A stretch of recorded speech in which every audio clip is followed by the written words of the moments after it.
Título 3 da Defesa do Consumidor em Juízo. Capítulo 1. Disposições Gerais. Artigo 81. A defesa dos interesses e direitos dos consumidores e das vítimas poderá ser exercida em juízo individualmente, ou a título coletivo. Parágrafo único. A defesa coletiva será exercida quando se tratar de, inciso 1, interesses ou direitos difusos, assim entendidos, para efeitos deste Código, os transindividuais, de natureza indivisível, de que sejam titulares pessoas indeterminadas e ligadas por circunstâncias de fato. 2. Interesses ou direitos coletivos, assim entendidos, para efeitos deste Código, os transindividuais, de natureza indivisível de que seja titular grupo, categoria ou classe de pessoas ligadas entre si ou com a parte contrária por uma relação jurídica base. Inciso 3. Interesses ou direitos individuais homogêneos, assim entendidos os decorrentes de origem comum. Artigo 82. Para os fins do artigo 81, parágrafo único, são legitimados concorrentemente, inciso 1, o Ministério Público, 2, a União, os Estados, os municípios e o Distrito Federal, inciso 3, as entidades e órgãos da administração pública, direta ou indireta, ainda que sem personalidade jurídica, especificamente destinados à defesa dos interesses e direitos protegidos por este Código. 4. As associações legalmente constituídas há pelo menos um ano e que incluam entre seus fins institucionais a defesa dos interesses e direitos protegidos por este Código, dispensada a autorização assemblear. Parágrafo 1º. O requisito da pré-constituição pode ser dispensado pelo juiz, nas ações previstas nos artigos 91 e seguintes, quando haja manifesto interesse social evidenciado pela dimensão ou característica do dano,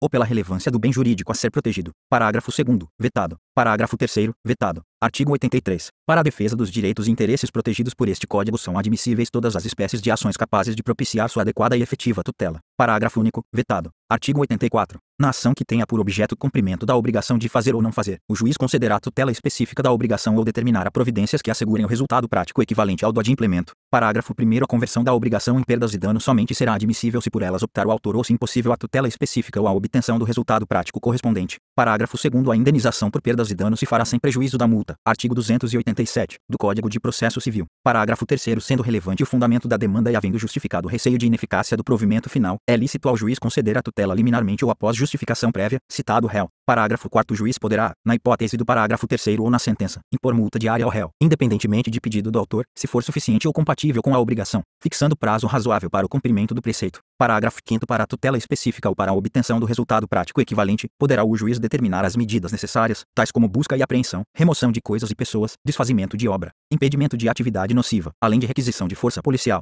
Artigo 85. Vetado. Artigo 86. Vetado. Artigo 87. Nas ações coletivas de que trata este Código não haverá adiantamento de custas, emolumentos, honorários periciais e quaisquer outras despesas, nem condenação da associação autora, salvo comprovada má-fé, em honorários de advogados, custas e despesas processuais. Parágrafo único. Em caso de litigância de má-fé, a associação autora e os diretores responsáveis pela propositura da ação serão solidariamente condenados em honorários advocatícios e ao décuplo das custas, sem prejuízo da responsabilidade por perdas e danos. Artigo 88. Na hipótese do artigo 13, parágrafo único deste Código, a ação de regresso poderá ser ajuizada em processo autônomo, facultada a possibilidade de prosseguir-se nos mesmos autos, vedada a denunciação da lide. Artigo 89. Vetado. Artigo 90. Aplicam-se às ações previstas neste título as normas do Código de Processo Civil e da Lei 7.347, de 24 de julho de 1985, inclusive no que respeita ao inquérito civil, naquilo que não contrariar suas disposições. Capítulo 2 das ações coletivas para a defesa de interesses individuais homogêneos. Artigo 91. Os legitimados de que trata o artigo 82 poderão propor, em nome próprio e no interesse das vítimas ou seus sucessores, ação civil coletiva de responsabilidade pelos danos individualmente sofridos, de acordo com o disposto nos artigos seguintes. Artigo 92. O Ministério Público, se não ajuizar a ação, atuará sempre como fiscal da lei. Parágrafo único. Vetado. Artigo 93. Ressalvada a competência da Justiça Federal, é competente para causar justiça local, inciso 1, no foro do lugar onde ocorreu ou deva ocorrer o dano, quando de âmbito local. 2. No foro da capital do Estado ou no do Distrito Federal, para os danos de âmbito nacional ou regional, aplicando-se as regras do Código de Processo Civil aos casos de competência concorrente. Artigo 94. Proposta a ação, será publicado edital no órgão oficial, a fim de que os interessados possam intervir no processo como litisconsortes, sem prejuízo de ampla divulgação pelos meios de comunicação social por parte dos órgãos de defesa do consumidor. Artigo 95. Em caso de procedência do pedido, a condenação será genérica, fixando a responsabilidade do réu pelos danos causados. Artigo 96. Vetado. Artigo 97. A liquidação e a execução de sentença poderão ser promovidas pela vítima e seus sucessores, assim como pelos legitimados de que trata o artigo 82. Parágrafo único. Vetado. Artigo 98. A execução poderá ser coletiva, sendo promovida pelos legitimados de que trata o artigo 82, abrangendo as vítimas cujas indenizações já tiveram sido fixadas em sentença de liquidação, sem prejuízo do ajuizamento de outras execuções. Parágrafo 1º. A execução coletiva far-se-á com base em certidão das sentenças de liquidação, da qual deverá constar a ocorrência ou não do trânsito em julgado. Parágrafo 2º. É competente para a execução o juízo, inciso 1, da liquidação da sentença ou da ação condenatória, no caso de execução individual. 2. Da ação condenatória, quando coletiva a execução. Artigo 99. em caso de concurso de créditos decorrentes de condenação prevista na Lei N. Grau 7.347, de 24 de julho de 1985 e de indenizações pelos prejuízos individuais resultantes do mesmo evento danoso, estas terão preferência no pagamento. Parágrafo único. Para efeito do disposto neste artigo, a destinação da importância recolhida ao fundo criado pela Lei 7.347 de 24 de julho de 1985, ficará assustada enquanto pendentes de decisão de segundo grau as ações de indenização pelos danos individuais, salvo na hipótese de o patrimônio do devedor ser manifestamente suficiente para responder pela integralidade das dívidas. Artigo 100. Decorrido o prazo de 1 ano sem habilitação de interessados em número compatível com a gravidade do dano, poderão os legitimados do artigo 82 promover a liquidação e execução da indenização devida. Parágrafo único. O produto da indenização devida reverterá para o fundo criado pela Lei N. Grau 7.347, de 24 de julho de 1985, capítulo 3 das ações de responsabilidade do fornecedor de produtos e serviços. Artigo 101. Na ação de responsabilidade civil do fornecedor de produtos e serviços, sem prejuízo do disposto nos capítulos I e 2 deste título, serão observadas as seguintes normas. Inciso 1. A ação pode ser proposta no domicílio do autor.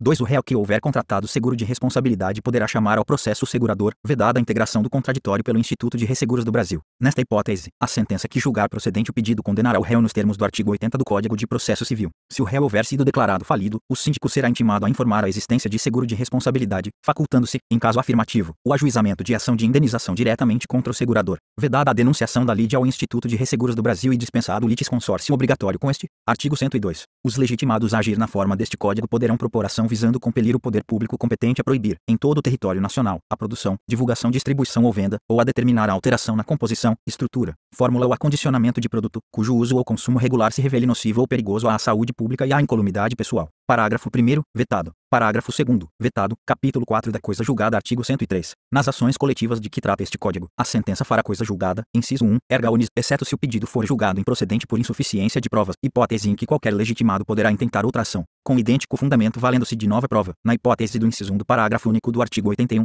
2 ultrapartes, mas limitadamente ao grupo, categoria ou classe, salvo improcedência por insuficiência de provas, nos termos do inciso anterior, quando se tratar da hipótese prevista no inciso 2 do parágrafo único do artigo 81, inciso 3 erga omnes, apenas no caso de procedência do pedido, para beneficiar todas as vítimas e seus sucessores, na hipótese do inciso 3 do parágrafo único do artigo 81, parágrafo 1º. Os efeitos da coisa julgada previstos nos incisos 1 e 2 não prejudicarão interesses e direitos individuais dos integrantes da coletividade, do grupo, categoria ou classe. Parágrafo 2º. Na hipótese prevista no inciso 3, em caso de improcedência do pedido, os interessados que não tiverem intervindo no processo como litisconsortes poderão propor ação de indenização a título individual. Parágrafo 3º. Os efeitos da coisa julgada de que cuida o artigo 16, combinado com o artigo 13 da Lei 7.347, de 24 de julho de 1985, não prejudicarão as ações de indenização por danos pessoalmente sofridos, propostas individualmente ou na forma prevista neste Código, mas, se procedente o pedido, beneficiarão as vítimas e seus sucessores, que poderão proceder à liquidação e à execução, nos termos dos artigos 96 a 99. Parágrafo 4º. Aplica-se o disposto no parágrafo anterior à sentença penal condenatória. Artigo 104. As ações coletivas, previstas nos incisos 1 e 2 e do parágrafo único do artigo 81, não induzem litispendência para as ações individuais, mas os efeitos da coisa julgada erga omnes ou ultrapartes a que aludem os incisos I e 3 do artigo anterior não beneficiaram os autores das ações individuais, se não for requerida sua suspensão no prazo de 30 dias, a contar da ciência nos autos do ajuizamento da ação coletiva. Capítulo 5.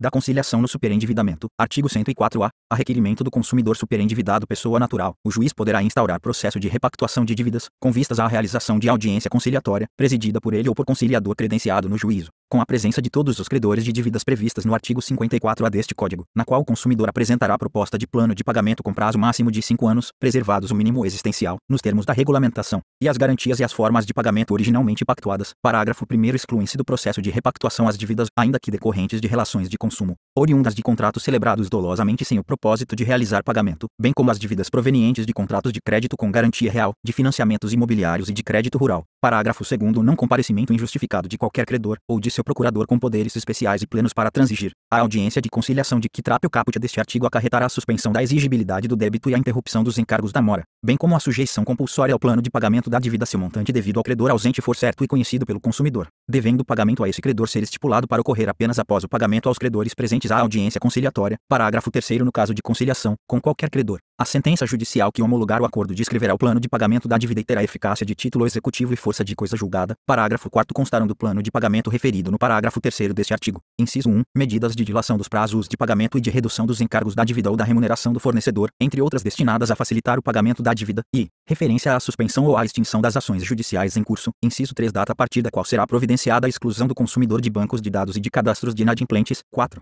Condicionamento de seus efeitos à abstenção, pelo consumidor, de condutas que importem no agravamento conhecimento de sua situação de superendividamento. Parágrafo 5º. O pedido do consumidor a que se refere o caput deste artigo não importará em declaração de insolvência civil e poderá ser repetido somente após decorrido o prazo de 2 anos, contado da liquidação das obrigações previstas no plano de pagamento homologado, sem prejuízo de eventual repactuação. Artigo 104b. Se não houver êxito na conciliação em relação a quaisquer credores, o juiz, a pedido do consumidor, instaurará processo por superendividamento para revisão e integração dos contratos e repactuação das dívidas remanescentes mediante plano judicial compulsório e procederá à citação de todos os credores cujos créditos não tenham integrado o acordo, porventura celebrado. Parágrafo 1º. Serão considerados no processo por superendividamento, se for o caso, os documentos e as informações prestadas em audiência. Parágrafo 2º. No prazo de 15 dias, os credores citados juntarão documentos e as razões da negativa de aceder ao plano voluntário ou de renegociar. Parágrafo 3º. O juiz poderá nomear administrador, desde que isso não onere as partes, o qual, no prazo de até 30 dias, após cumpridas as diligências eventualmente necessárias, apresentará plano de pagamento que contemple medidas de temporização ou de atenuação dos encargos. Parágrafo 4º. O plano judicial compulsório assegurará aos credores, no mínimo, o valor do principal devido, corrigido monetariamente por índices oficiais de preço, e preverá a liquidação total da dívida, após a quitação do plano de pagamento consensual previsto no artigo 104-A deste Código, em, no máximo, 5 anos,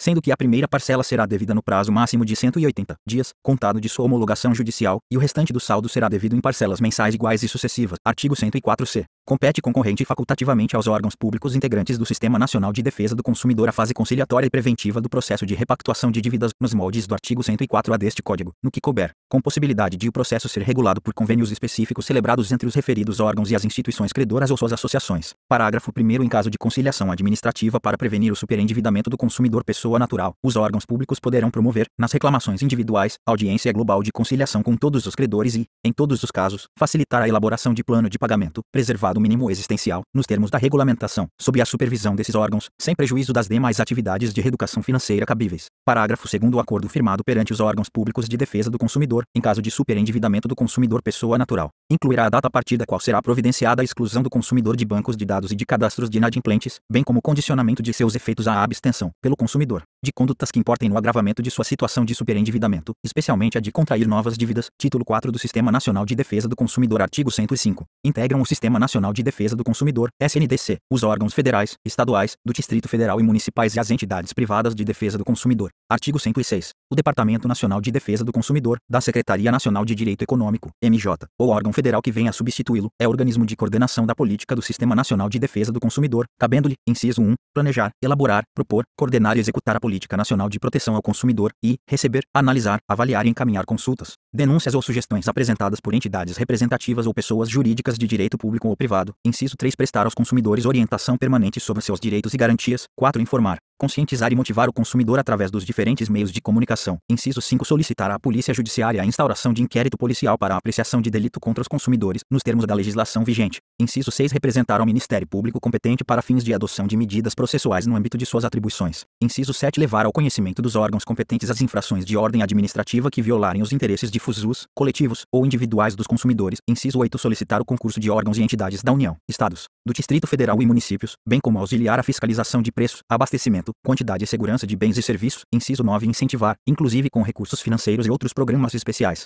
a formação de entidades de defesa do consumidor pela população e pelos órgãos públicos estaduais e municipais. 10. Vetado. 11. Vetado. 12. Vetado. Inciso 13. Desenvolver outras atividades compatíveis com suas finalidades. Parágrafo único. Para a consecução de seus objetivos, o Departamento Nacional de Defesa do Consumidor poderá solicitar o concurso de órgãos e entidades de notória especialização técnico-científica. Título V da Convenção Coletiva de Consumo. Artigo 107. As entidades civis de consumidores e as associações de fornecedores ou sindicatos de categoria econômica podem regular, por convenção escrita, relações de consumo que tenham por objeto estabelecer condições relativas ao preço, à qualidade, à quantidade, à garantia e características de produtos e serviços, bem como à reclamação e composição do conflito de consumo. Parágrafo 1º. A convenção tornar-se-á obrigatória a partir do registro do instrumento no cartório de títulos e documentos. Parágrafo 2º. A convenção somente obrigará os filiados às entidades signatárias. Parágrafo 3º. Não se exime de cumprir a convenção o fornecedor que se desligar da entidade em data posterior ao registro do instrumento. Artigo 108. Vetado. Título V. Disposições finais. Artigo 109. Vetado. Artigo 110. Acrescente-se o seguinte inciso 4 ao artigo 1º da Lei 7.347, de 24 de julho de 1985. 4. A qualquer outro interesse difuso ou coletivo. Artigo 111.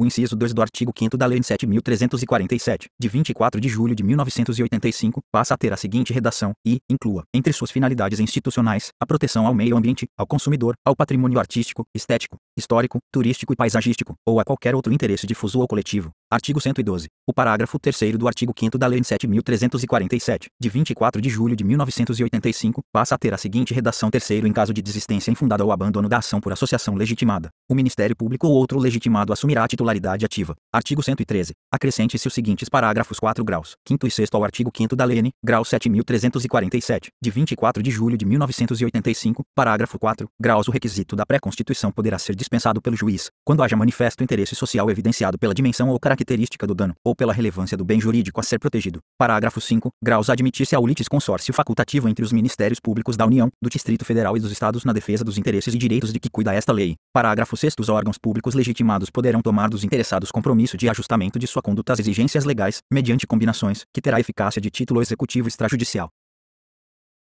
Artigo 114. O artigo 15 da Lei 7.347, de 24 de julho de 1985, passa a ter a seguinte redação: artigo 15. Decorridos 60 dias do trânsito em julgado da sentença condenatória, sem que a associação autora lhe promova a execução, deverá fazê-lo o Ministério Público, facultada igual iniciativa aos demais legitimados. Artigo 115. Suprima-se o caput do artigo 17 da Lei 7.347, de 24 de julho de 1985, passando o parágrafo único a constituir o caput, com a seguinte redação: artigo 17. Em caso de litigância de má-fé, a associação autora e os diretores responsáveis pela propositura da ação serão solidariamente condenados em honorários advocatícios e ao décuplo das custas, sem prejuízo da responsabilidade por perdas e danos. Artigo 116. Dê-se a seguinte redação ao artigo 18 da Lei 7.347, de 24 de julho de 1985, artigo 18. Nas ações de que trata esta lei, não haverá adiantamento de custas, emolumentos, honorários periciais e quaisquer outras despesas, nem condenação da associação autora, salvo comprovada má-fé, em honorários de advogado, custas e despesas processuais. Artigo 117. Acrescente-se à Lei 7.347, de 24 de julho de 1985, o seguinte dispositivo, renumerando-se os seguintes: artigo 21. Aplicam-se à defesa dos direitos e interesses difusos, coletivos e individuais, no que for cabível, os dispositivos do título 3 da lei que instituiu o Código de Defesa do Consumidor. Artigo 118. Este Código entrará em vigor dentro de 180 dias a contar de sua publicação. Artigo 119. Revogam-se as disposições em contrário.